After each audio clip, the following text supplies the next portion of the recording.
जय गुरुदेव। यह तन बिस की बेलरी, गुरु अमृत की खान।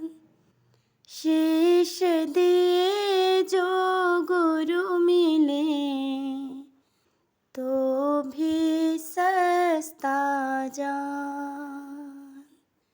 शीश दिए जो गुरु मिले, तो भी सस्ता जान।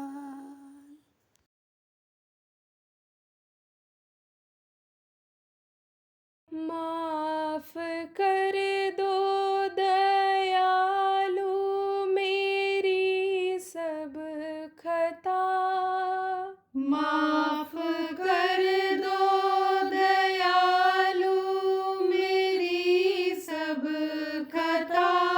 मैं कितने दिनों की खतावार हूँ, मैं कितने दिनों की खतावार हूँ।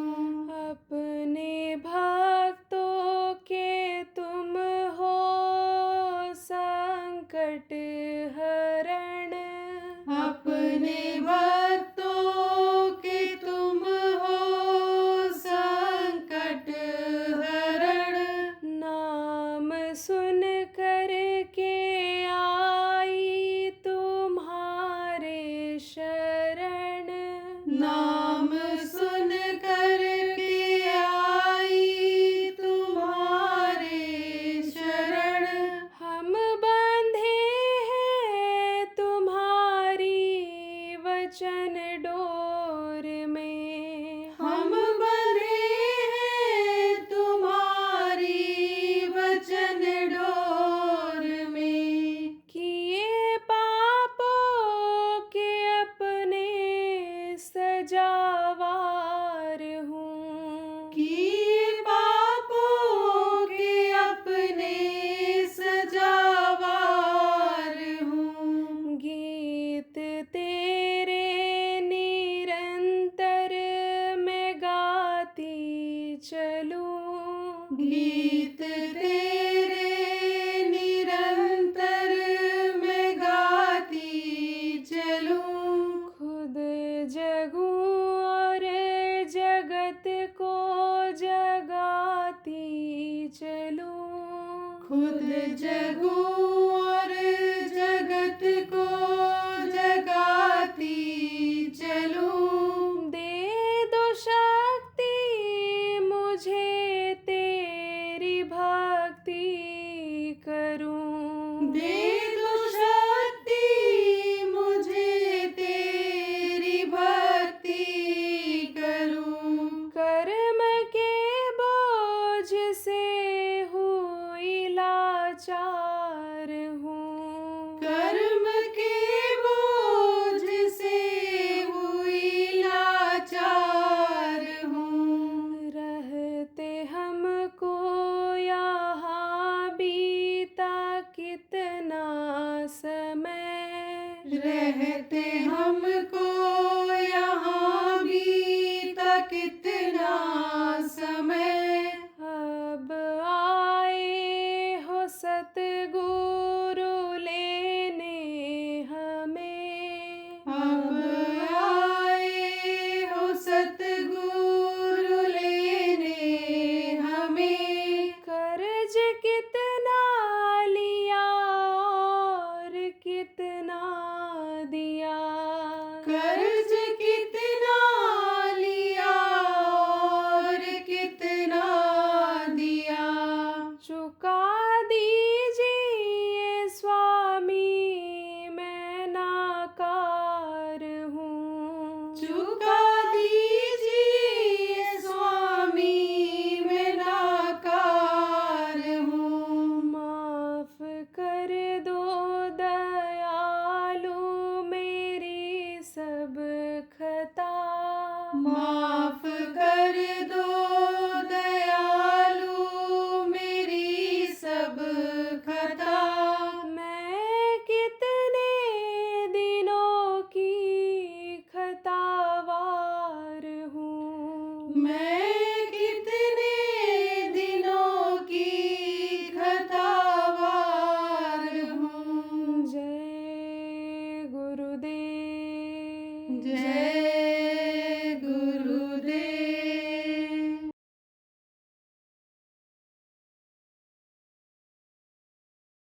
गुरु को अगर मस्तक पर सवार रखो, हमेशा उनको याद रखो, तो तीन लोक में कोई भय नहीं है।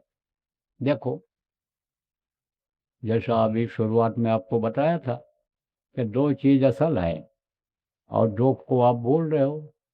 मौत को भूल रहे हो और प्रभु को भूल रहे हो। तो प्रभु को अगर हमेशा याद रखो, गुरु को हमेशा अगर याद रखो, तो जैसे कोई अपने से बड़ा हो, पिता हो, पितामह हो, तो उसके सामने कोई गलत काम करना पसंद करोगे? नहीं, कहोगे आंख बचा करके, पर्दे के पीछे, इनके सामने नहीं। ऐसे गुरु अगर मस्तक पर सवार रहेंगे, तो आप इन बुराइयों से बच जाओगे कि जिसके बुरा कर्म करने से कर्म लड़ते हैं और कर्मों की सजा भोगनी पड़ती है। सबको भोगनी पड़ी। जो भी मनुष्य शरीर में आता है, जो भी कर्म करता है, उसको भोगना पड़ता है। धृतराष्ट्र ने कहा कृष्ण से कि मैं अंधा क्यों हो गया? तब उन्होंने कहा कि आपके कर्म खराब थे। बोले, इस जन्म में तो मैंने कोई बुरा कर्म किया ही नहीं, फिर क्यों मैं अंधा हो गया? बोले, पिछले जन्म में। तब उन्होंने कहा, 100 जन्मों का मुझे याद है। बोले, और पीछे देखो। 106 जन्म के पीछे जो कर्म बन गया था, उसकी वजह से उनको अंधा होना पड़ा। कहा गया ना, कर्म फांस छूटे नहीं, खेती करो उपाय, और सदगुरु मिले तो उबरे, नहीं तो भटका खाए। आप ये समझो, इसमें मैं देख रहा हूँ कई लोगों को तकलीफ है, कई तरह की तकलीफ है। बीमारी साथ नहीं छोड़ रही है, लड़ाई झगड़ा कुछ कुछ घर में लगा रहता है। रुपया पैसा कमाते हो, बरकत नहीं होती है। खर्च करते हो आप किस पर? आप समझो कि खर्च करते हो आप दवाई के ऊपर। दवाई के लिए खाते हो, दवा नहीं फायदा करती है, डॉक्टर भी बदल देते हो, लेकिन तकलीफ नहीं जाती है। तो खाने पीने की बदपरहेजी से या मौसम के बदलाव से जो रोग हो जाता है, वो तो दवा से ठीक हो जाता है। लेकिन ये जो कर्म रोग होते हैं, वो कर्म नहीं खत्म होते हैं। कर्म फांस छूटे नहीं, कहते करो उपाय, और सदगुरु मिले तो उबरे, नहीं तो भटका खाए। तो सदगुरु जो बतावें, उस हिसाब से अगर आप करो, सदगुरु मिल जाएं, उस हिसाब से अगर आप करो, तो बंधन से मुक्त हो सकते हो। और बंधन से जब मुक्त हो जाओगे, तब जैसे कोई बांध दिया गया, कहीं पेड़ में बांध दिया गया रस्सी लगा करके, और फिर वो रस्सी मान लो ढीली ही है, तो जहाँ तक रस्सी ढीली रहेगी वहीं तक जा पाएगा, आगे नहीं बढ़ पाएगा। लेकिन अगर बंधन में नहीं है तो कहीं भी जाए स्वच्छंद है। तो गुरु जो होते हैं, समर्थ गुरु होते हैं, बंदी छोर होते हैं, बंधन से मुक्त करा देते हैं। इनके पास तरह तरह का तरीका होता है। जिनकी तस्वीर ये लगी हुई है, हमारे गुरु महाराज जिनका आज मासिक भंडारा है, तो ये यानी बहुत से लोगों को मुक्ति दिला दिया, बंधन से मुक्त करा दिए।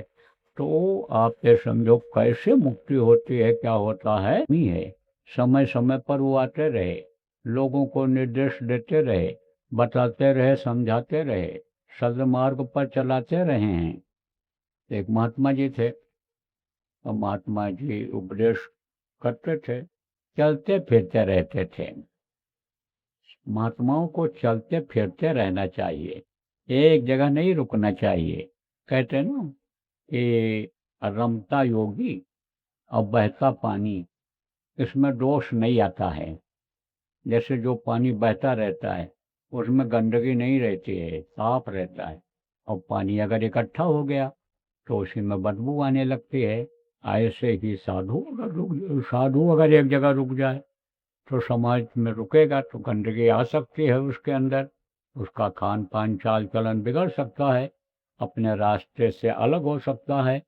पथभ्रष्ट जिसको कहते हैं, पथभ्रष्ट हो जाता है। तो महात्मा जी जाते थे तो रुक जाते थे। अब देखो, यहाँ तो एक ही दिन का कार्यक्रम था, लेकिन चूंकि ये पड़ गया आपका, क्या पड़ गया, मासिक भंडारा पड़ गया, तो मासिक भंडारा को कहीं भी रहता हूँ तो कुछ न कुछ सुनाता ही हूँ, गुरु की महिमा गाता हूँ।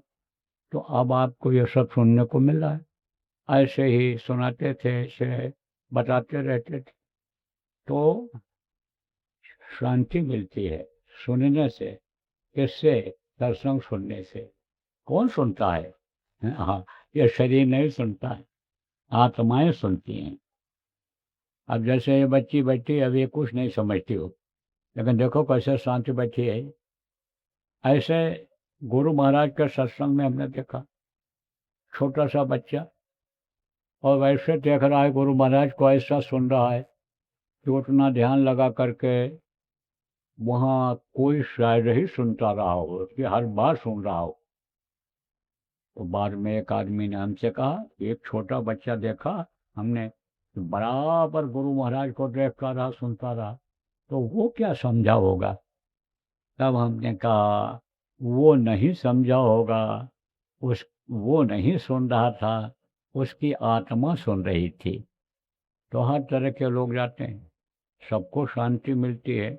जैसे कहा कि संत दरिया दरख्त की तरह से होते हैं, पेड़ और समझो नदी की तरह से होते हैं। कोई भी फल खाए, या पेड़ है, आम का पेड़ है, अब इस समय आम लगा है पेड़ पर, तो कोई भी तोड़ के खाए। और इतनी उदारता है पेड़ में, पीतते वे पाहन हनत, हाँ उतरते हुए फल दे। छोटे बच्चे क्या करते हैं, ऐसे पत्थर को उठाया, मारे पेड़ के ऊपर, तो पत्ते भी टूट के गिरते हैं और फल भी गिरता है।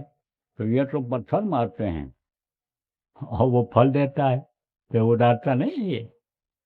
तो ऐसे ही गांव का एक आदमी आता था सुनने के लिए।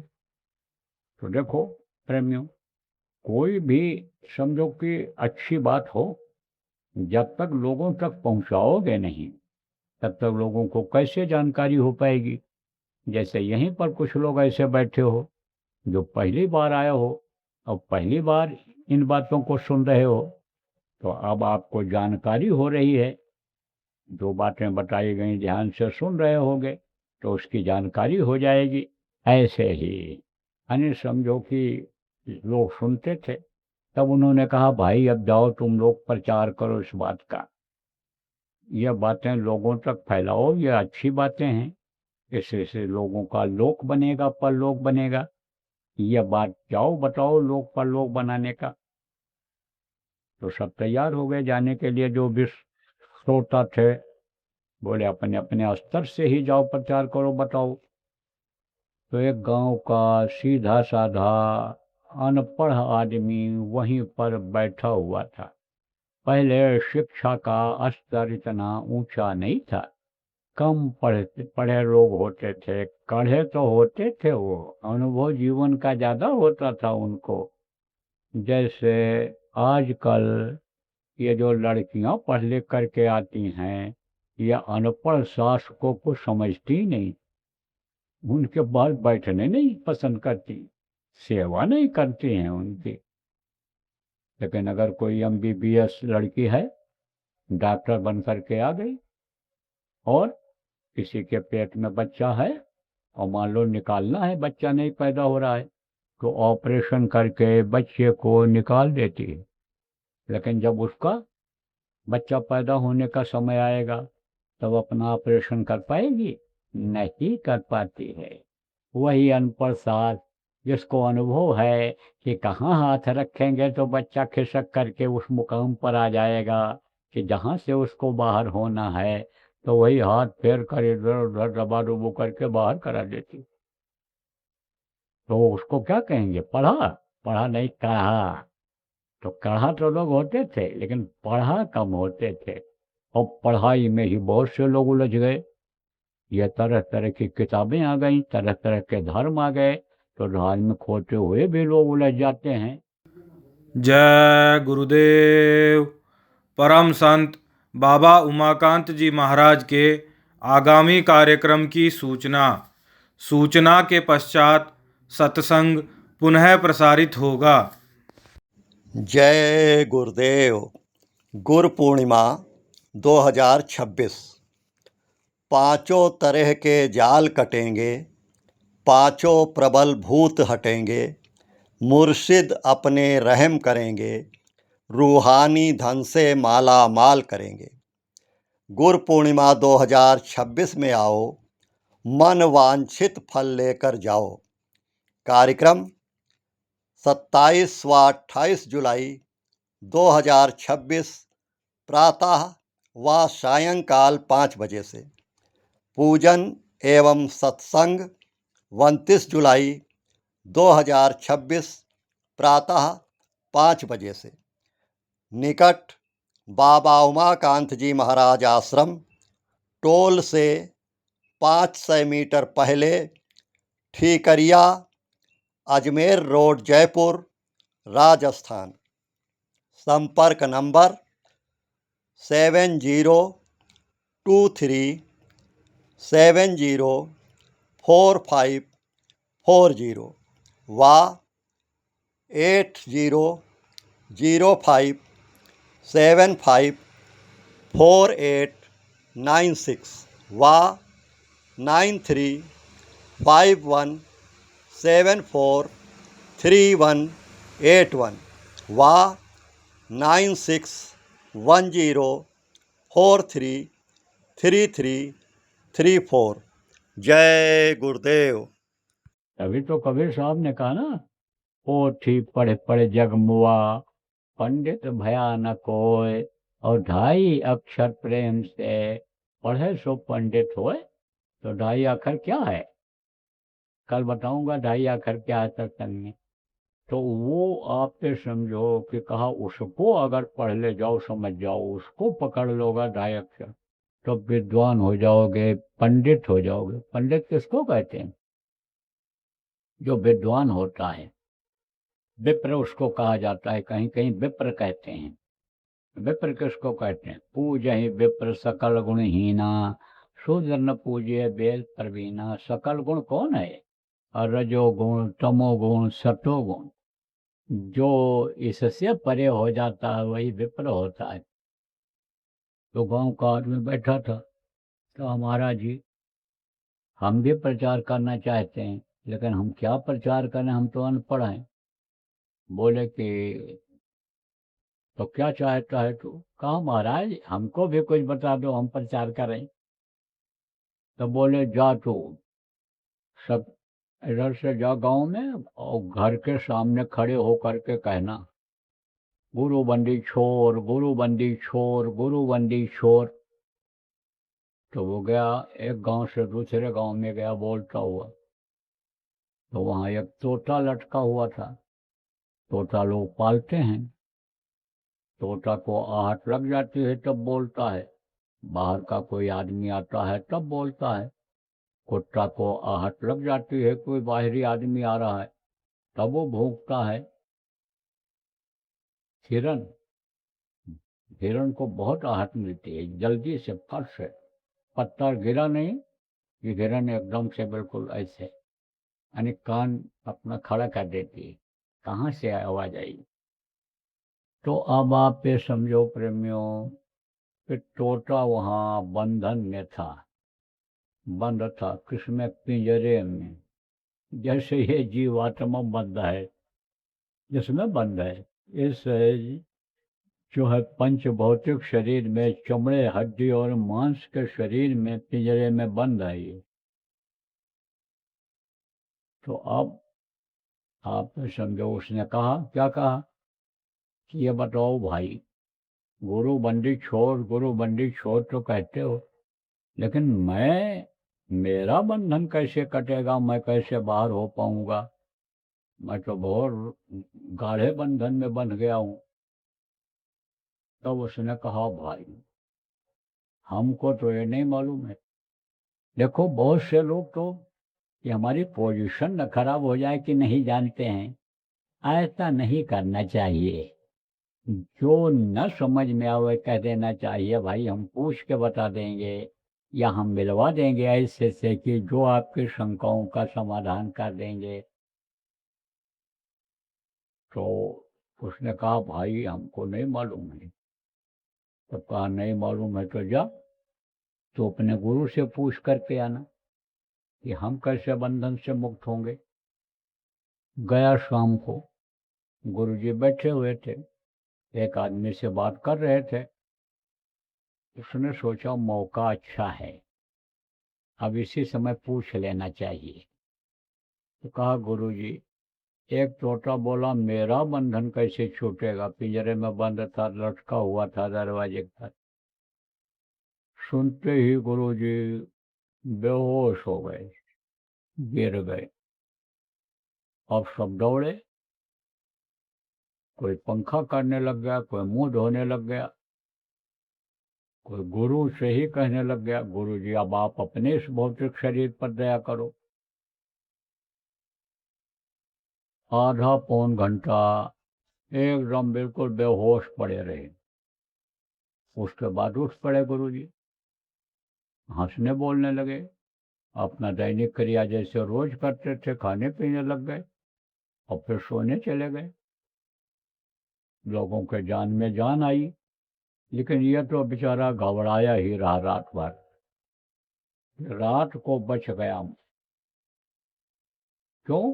क्योंकि किसी ने पूछा था भाई गुरुजी को क्या हो गया। तो जिससे बात कर रहे थे गुरुजी, उसने कहा इसी ने कुछ कहा है। तो अब उससे सब नाराज हो गए थे, उसके सामने ही कह दिया। तो सब उसको ऐसे टेढ़ी आंखों से देखने लग गए, बोले तो कुछ नहीं। तब उसने कहा कहीं मारपीट न हो जाए, सुबह जल्दी निकल गया। गुरु के आदेश का पालन ही गुरु भक्ति होती है, और गुरु भक्ति पहले करे पीछे और उपाय।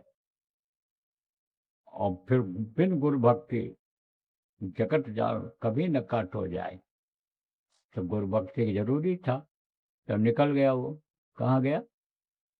यही कहने के लिए गुरु बंदी छोड़, गुरु बंदी छोड़, गुरु बंदी छोड़। अब जब उस दरवाजे पर पहुंचा तो तोता ने कहा भाई पूछ के आए? अरे उसने कहा तुम तो मरवा दिए होते हमको। ऐसा सवाल कर दिया कि सुनते ही गुरुजी बेहोश हो गए। अब इतना सुनने के बाद तोता गिरा, बेहोश हो गया।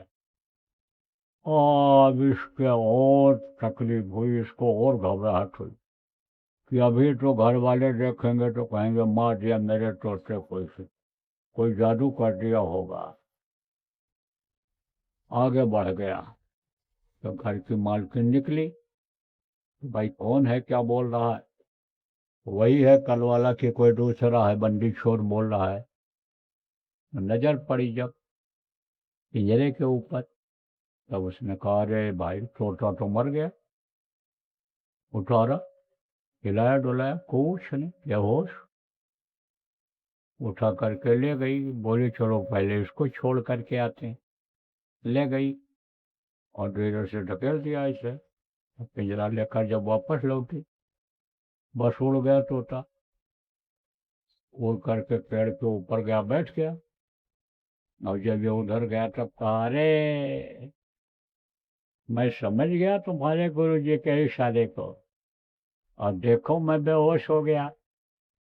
अब अगर तुम बेहोश हो जाओ उतने समय के लिए, दुनिया को भूल जाओ, जब तुम भजन भाव भक्ति करते हो, तो मैं तो नहीं कर सकता हूँ, मेरे अंदर रास्ता नहीं है, मैं नाम ले नहीं सकता हूँ, क्योंकि मनुष्य शरीर मिलना जरूरी है नाम जानने के लिए।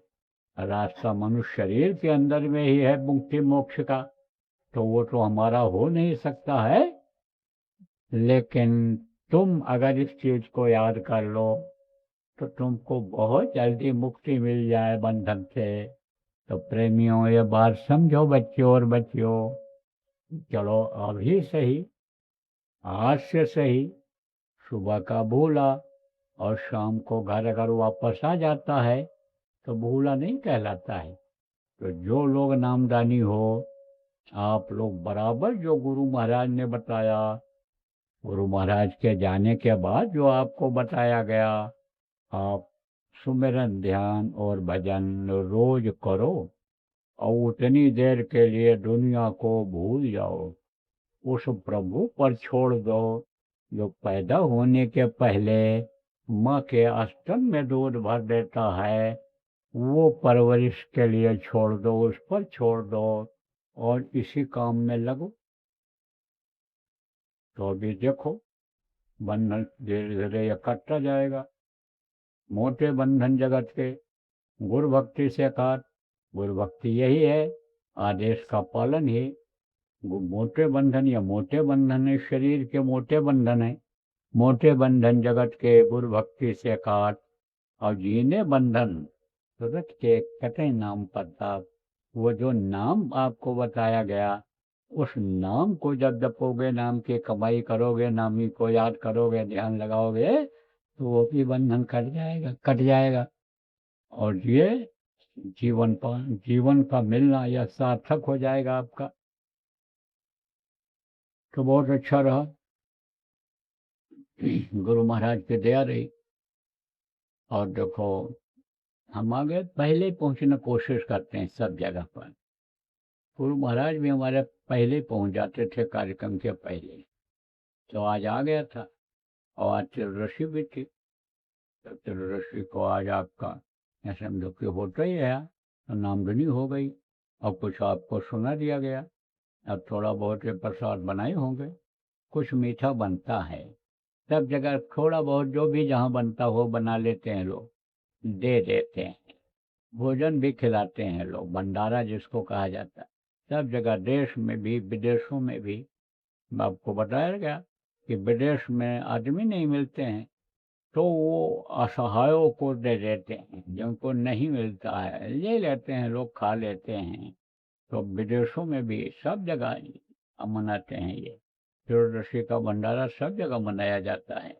तो बहुत अच्छा रहा आपके बीच में, हम भी पहुंच गए आपके साथ भंडारा मनाने का, मुझे भी अवसर मिल गया।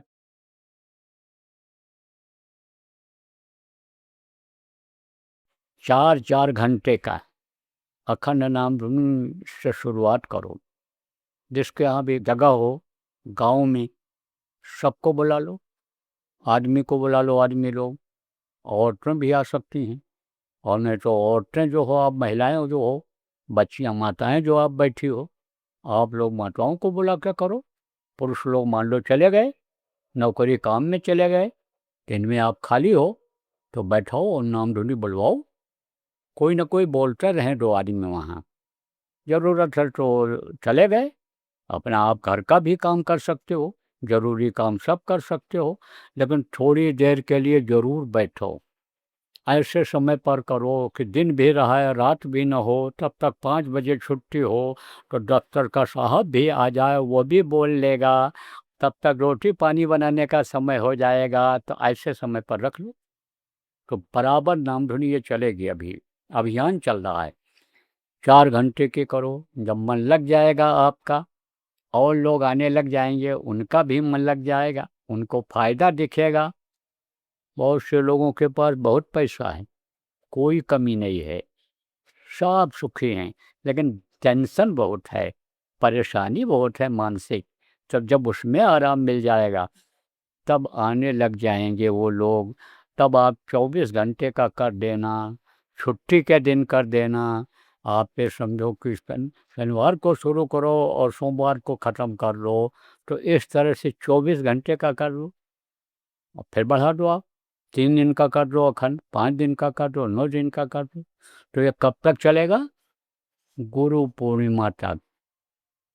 गुरु पूर्णिमा अभी होगी, एक पूर्णिमा ये निकल जाएगी, दूसरी पूर्णिमा जब आएगी तब उसको होगा। कार्यक्रम होता है, कहाँ होगा? राजस्थान में।